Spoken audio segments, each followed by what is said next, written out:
ไปเบิงพี่น้องนะที่เป็นชาวไร่ชาวนาเกษตรกรที่อยู่ตามแนวชายแดนพี่น้องเอ้ยเกษตรกรเร่งเกี่ยวข้าวกลางเดือกวันปะทะอีกรอบที่จังหวัดอุบลราชธานี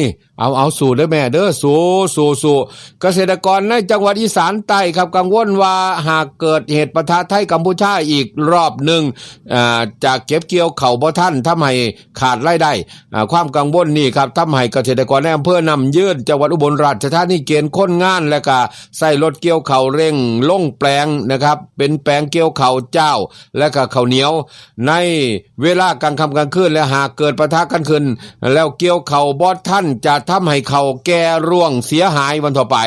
นางพิไลพันธ์วงแสงนะครับเจ้าของแปลงหน้าบอกว่ามีที่หน้าทั้งหมด10 ไร่ต้องเกี่ยวให้เสร็จครับเพื่อซอยเหลือทหารสู่รบแบบบ่ต้องห่วงจะได้อพยพไปอยู่ที่ปลอดภัยโดยบ่ต้องมาห่วงกังวลหน้าว่าสิเสียหายนะครับด้านเจ้าของรถเกี่ยวข้าวนะครับได้เปิดเผยว่าช่วงนี้เป็นช่วงที่ข้าวสุกประกอบกับสถานการณ์ความบ่สงบเกษตรกรจึงเร่งเกี่ยวข้าวทำให้คิวยาวประมาณ5-6 คิวพุ่นละหรือคิดเป็นไร่ประมาณ20 ไร่มีรายได้ประมาณ 10,000 บาทต่อมื้อนะครับปัจจุบันครับรถเกี่ยวข้าวบ่เพียงพอต่อความต้องการของเกษตรกรนะบ่ต้องอีหยังครับกับเกษตรกรในอำเภอบ้านกรวดก็คือกันจังหวัดบุรีรัมย์ต่างกันเร่งเก็บเกี่ยวผลผลิตคือกันครับเกี่ยวข้าวในหน้าทั้งเวลากลางวันกลางคืนแล้วก็นำข้าวเปลือกไปตากลดความชื้นก่อนที่สิเก็บใส่ยุงฉางโดยนายกิตติพงษ์โยแก้วนะครับเกษตรกรบอกว่าย่านจะยิ่งปะทะกันเลยต้องเร่งจ้างรถเกี่ยวข้าวครับมาเกี่ยวข้าวในทงหน้าเพราะหากเก็บเกี่ยวบ่ทันจะเกิดการสูญเสียนะครับต้องอพยพจากพื้นที่ไปบ่รู้ว่าสิโดนซ้ำไหนข้าวที่แก่ก็สิเสียหายครับมันสิหล่นเลยนะครับห่วงมันสิหล่นเนาะบ่เฉพาะเกษตรกรผู้ปลูกข้าวเท่านั้นครับชาวสวนยางพาราก็คือการเตรียมพร้อมคือกันนางสาวกาญจนายิ่งปักลูกจ้างกรีดยางพาราบอกว่าช่วงนี้ต้องเร่งกรีดยางพารามาขายเพราะย่านจะเกิดการปะทะกันอีกแล้วก็บ่สามารถกรีดยางได้ทำให้ขาดรายได้เพราะต้องสำรองเงินเอาไว้เป็นค่าใช้จ่ายในช่วงที่อพยพยอมรับว่าตอนนี้ต้องใช้ชีวิตด้วยความหวาดระแวงแต่ก็หากจะรบกันอีกก็อยากให้จบกันไปเร็วๆนะครับจะได้กลับมาทำมาหากินมันต่อไปคนทำมาหากินเพิ่นบ่ได้คิดนำดอกเรื่องลบบ่ลบเนี่ยนะครับเพิ่นอยากให้มันแล้วบ่แม่นที่หึ่งใส่กันอยู่นี่จักสิยามใดเฮ็ดหยังก็ยากนะครับเอาให้มันจบเด้อนะครับเจ้าหน้าที่จะสิฆ่าไว้ให้มันฆ่าใจล้อมหัวสูงๆสลัดต่างคนต่างอยู่กันไปนะครับไปที่อีกจักข่าวหนึ่งนะครับนี่ก็ตรวจดูแลความสงบหมู่บ้านชายแดนจังหวัดอุบลราชธานีสถานการณ์ชายแดนไทยกัมพูชาอีสานใต้ก็ยังคงตึงเครียดบ่น่าไว้วางใจเพราะยังมีเสียงปืนยิงยั่วยุกันเมื่อคืนนี้ชาวบ้านเริ่มกังวลครับพร้อมที่สิอพยพตรวจเบิงความสงบหมู่บ้านชายแดนจังหวัดอุบลราชธานีชายแดนกัมพูชาไทยด้านจังหวัดอุบลราชธานีเมื่อคืนที่ผ่านมาฝ่ายปกครองในพื้นที่อำเภอน้ำยืนครับพร้อมกับชุดรักษาความปลอดภัยหมู่บ้านตำบลส่งกว่า20 นายนะครับได้เตรียมพร้อมรับสถานการณ์หากเกิดปัญหาเหตุการณ์เกิดเนื่องจากความตึงเครียดตามแนวชายแดนแต่ก็ย้ำชาวบ้านว่าอย่าตื่นตระหนกเพราะมีการจัดชุดชรบลาดตระเวนตรวจดูแลความสงบเรียบร้อยในพื้นที่รับผิดชอบเมื่อพบความผิดปกติให้ชรบโทรแจ้งผู้บังคับบัญชาหลีกเลี่ยงการส่งภาพทางไลน์เพื่อป้องกันภาพหลุดและก็การเข้าใจผิดก่อนจะ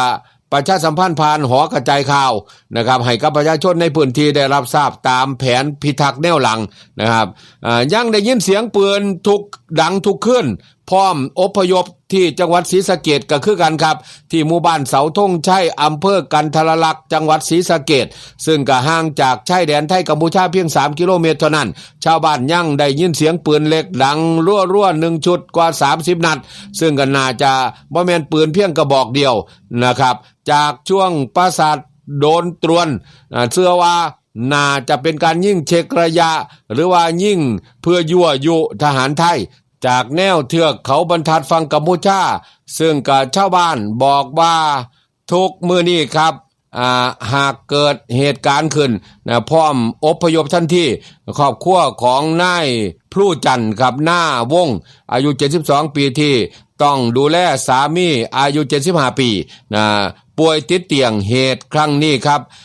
เหตุครั้งที่แล้วเมื่อวันที่24กรกฎาคม2568การอพยพลำบากขนาดเลยครั้งนี้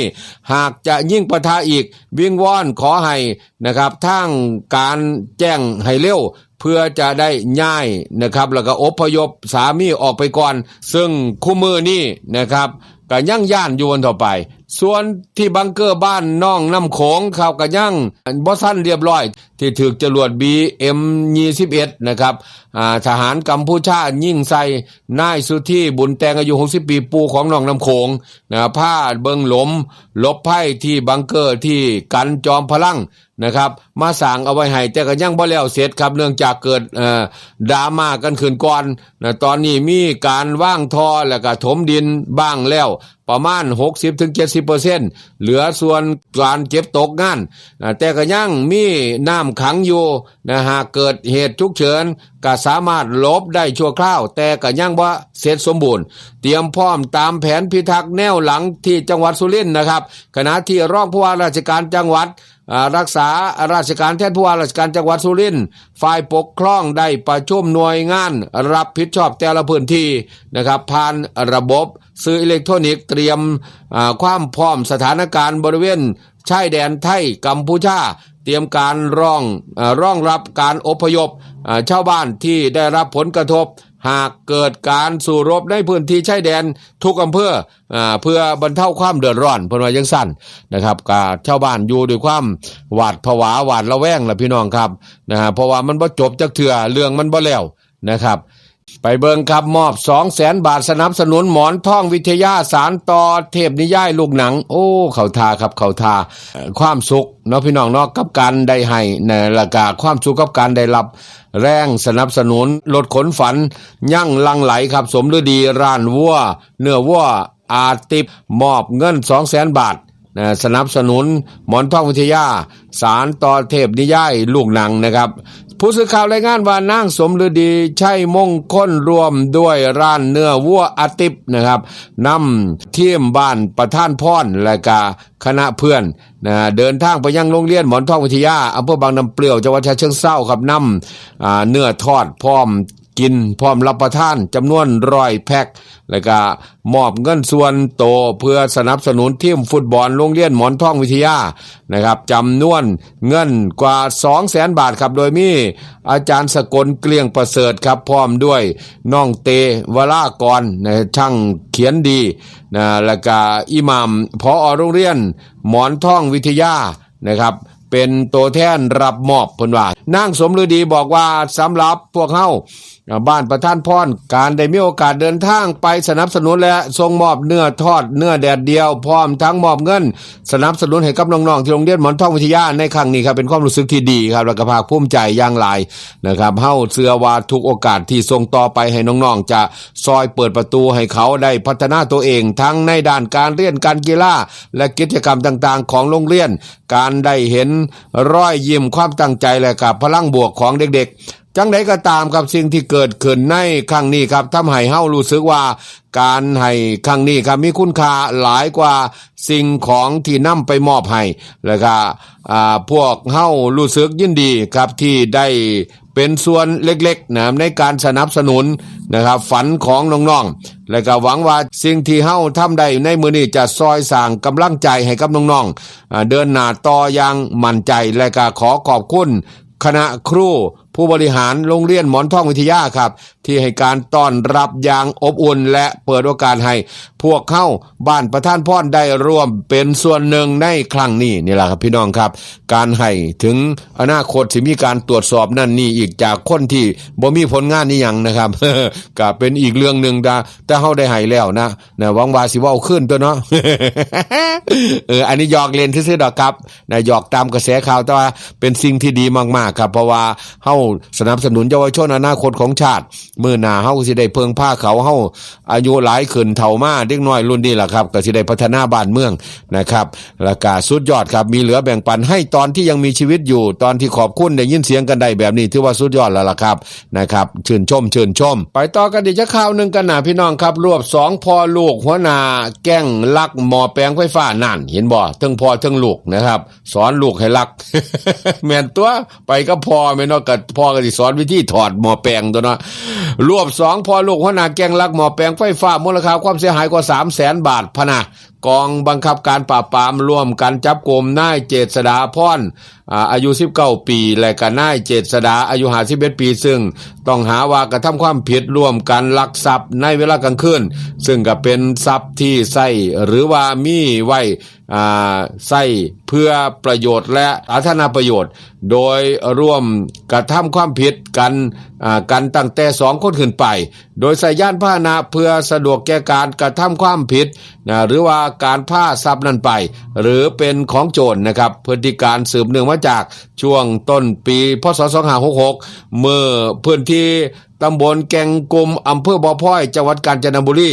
ต้องเผชิญกับเหตุการณ์หม้อแปลงไฟฟ้านะครับสาธารณะหายบ่อยครั้งสร้างความเสียหายต่อระบบสาธารณูปโภคและก็ทรัพย์สินของรัฐมูลค่าความเสียหายร่วม 300,000 บาทจากการสืบสวนเชิงลึกของเจ้าหน้าที่ตำรวจครับเพราะว่าการโจรกรรมครั้งนี้เป็นการกระทำของแก๊งคนร้ายร่วมหาคนนำกันโดยมีผู้ต้องหาสำคัญก็คือนายเจษฎาผู้เป็นพ่อและนายเจษฎาพรผู้เป็นลูกชายแล้วก็รายงานการสืบสวนระบุว่านายเจษฎาผู้เป็นพ่อนี่ทำหน้าที่เป็นหัวหน้าแก๊งเนี่ยวางแผนชักจูงลูกชายแท้ๆให้เขาร่วมกระบวนการตะเวนลักหม้อแปลงไฟฟ้าเพื่อนำไปขายต่อหารายได้โดยก่อนหน้านี้ครับเจ้าหน้าที่สามารถจับกุมผู้ร่วมแก๊งได้3รายและการดำเนินคดีตามกฎหมายไปแล้วเหลือเพียง2พ่อลูกหัวหน้าแก๊งที่ยังคงหลบหนีลอยนวลเกือบ2ปีต่อมาเจ้าหน้าที่สืบสวนนะครับสามารถแกะรอยและก็ติดตามตัวนายเจษฎาพรได้สำเร็จโดยพบว่า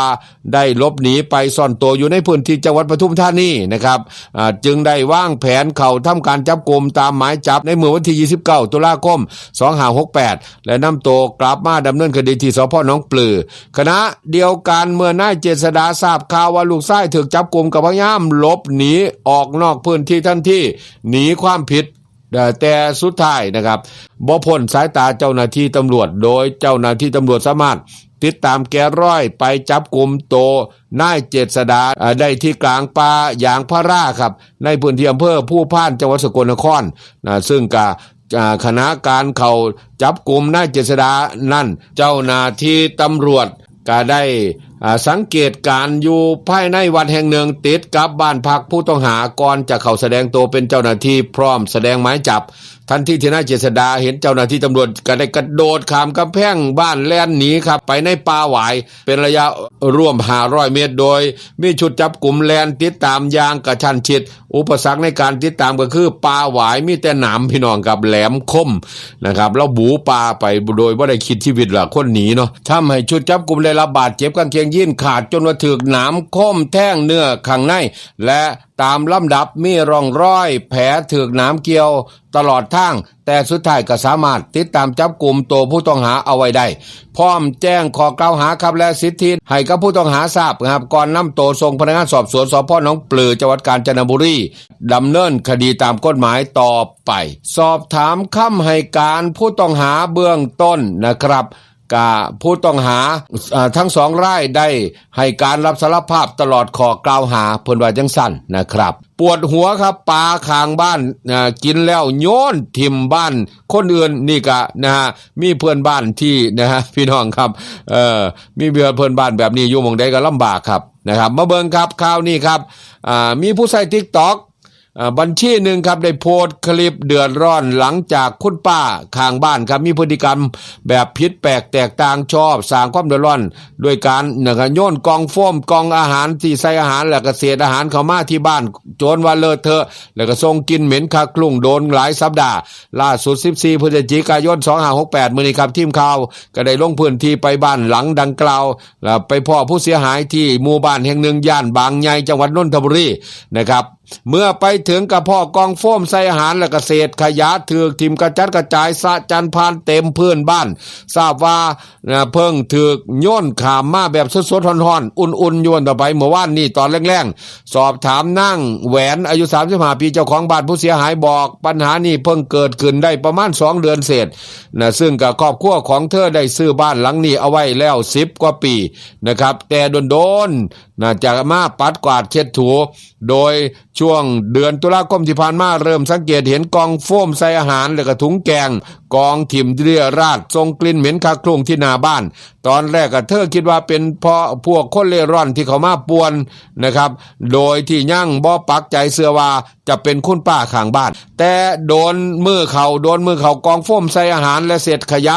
ยิ่งถือกโย่นถิ่มเขามาหลายคืนวันต่อไปเธอหนักใจก็เลยตัดสินใจถ่ายรูปเป็นหลักฐานครับนำไปลงบันทึกประจำวันและติดตั้งกล้องวงจรปิดจนมาเห็นว่าเศษขยะทั้งหมดนั่นมาจากฝีมือของคุณป้าข้างบ้านครับที่แอบโยนเข้ามาซึ่งเธอก็พยายามเข้าไปสอบถามว่าเป็นหยังคือเฮ็ดจังซั่นล่ะแม่พอที่ผ่านมาบ้านเธอและคุณป้าก็บ่เคยมีปัญหาหยังกันมาก่อนเด้แต่กลับบ่ได้รับคำตอบหยังครับป้าบ่ปากกึกครับกึกอย่างเดียวพอคุณป้าบ่ยอมเจรจานํซึ่งเธอก็ได้ตั้งข้อสังเกตว่าคุณป้าอาจจะบ่ได้จ่ายค่าถิ่มขยะกับเทศบาลจึงใช้วิธีมักง่ายแบบนี้เพิ่นว่าผู้เสียหายยอมรับว่าตอนนี้รู้สึกจิตตกขนาดเลยที่ต้องมาเจอปัญหาแบบนี้และก็ตัดสินแก้ปัญหาให้ช่างเข้ามาทำกำแพงปิดกั้นนะครับปิดรั้วปิดตายเลยที่ข้างบ้านเพื่อที่สิป้องกันไม่ให้คุณป้าโยนขยะเข้ามาอีกเพิ่นว่านะครับต่อมาทีมข่าวก็ได้ซอยกันประสานไปยังเทศบาลเมืองเสาธงหินส่งเจ้าหน้าที่เข้ามาเจรจากับนางวันอายุ69ปีคุณป้าข้างบ้านโดยเพราะว่านางวันนั้นอาศัยเพียงลำพังในบ้านแต่จะมีลูกชายที่คอยแวะเวียนเอาเขาเอาน้ำมาให้ทุกสัปดาห์ซึ่งนางวันมีอาการตอบสนองซ่าเว้าคุยบ่ค่อยรู้เรื่องแล้วทั้งนี้เธอยอมรับว่าเป็นคนโยนขยะเข้าไปจริงเพราะคิดว่าบ้านหลังนี้บ่มีพายุและสัญญาว่าหลังจากนี้จะบ่ประพฤติว่ามีพฤติกรรมแบบนี้ดังกล่าวอีกเบื้องต้นเจ้าหน้าที่เทศบาลเมืองเสาธงหินนะครับติดต่อไปยังลูกหลานของนางวันเพื่อให้ทราบถึงปัญหาที่เกิดขึ้นและให้คำแนะนำในการแก้ปัญหาหลังจากนี้โดยเฉพาะการถิ่มผู้สูงอายุเอาไว้เพียงลำพังซึ่งเจ้าโตบอกบ่เคยพบเรื่องมาก่อนและอยากจะขอโทษกับผู้เสียหายที่คุณแม่ไปสร้างความวุ่นวายให้และพร้อมให้ความร่วมมือกับเจ้าหน้าที่ทุกขั้นตอนหลังจากนี้เพิ่นว่าจังซั่นก็เอาจังไดก็คอยเว้าคอยจาคอยเจรจากันครับปัญหามีทางออกบางเทื่ออาจจะเข้าใจกันผิดนะครับบางเทื่ออารมณ์อร่วยให้กันแน่คนไทยนำกันเนาะพี่น้องเนาะ